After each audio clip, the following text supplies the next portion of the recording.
எல்லாம் வீட்டுக்கு திரும்படா. மாடு தின்று போலையாதா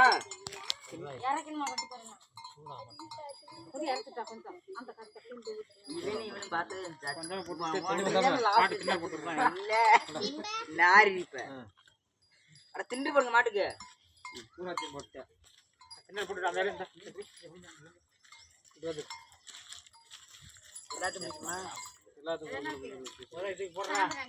எல்லாத்துக்கும் போட்டு எல்லாத்துக்கும் போட்டு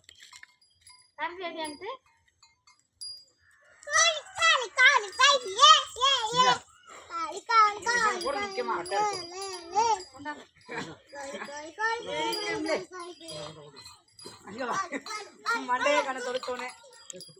அந்த மாட்டை அந்த மாட்டுங்க மாட்டா ஒதுங்க அப்படியே ஆடுகுட்டியா ஊதுருவோம் பாப்பாய் ஆடு ஊதுக்க ஆடு அந்த ஆடுகுட்டியா ஊதுக்கு மண்ணே தாண்ட விடணும் போ பாவா ஆடு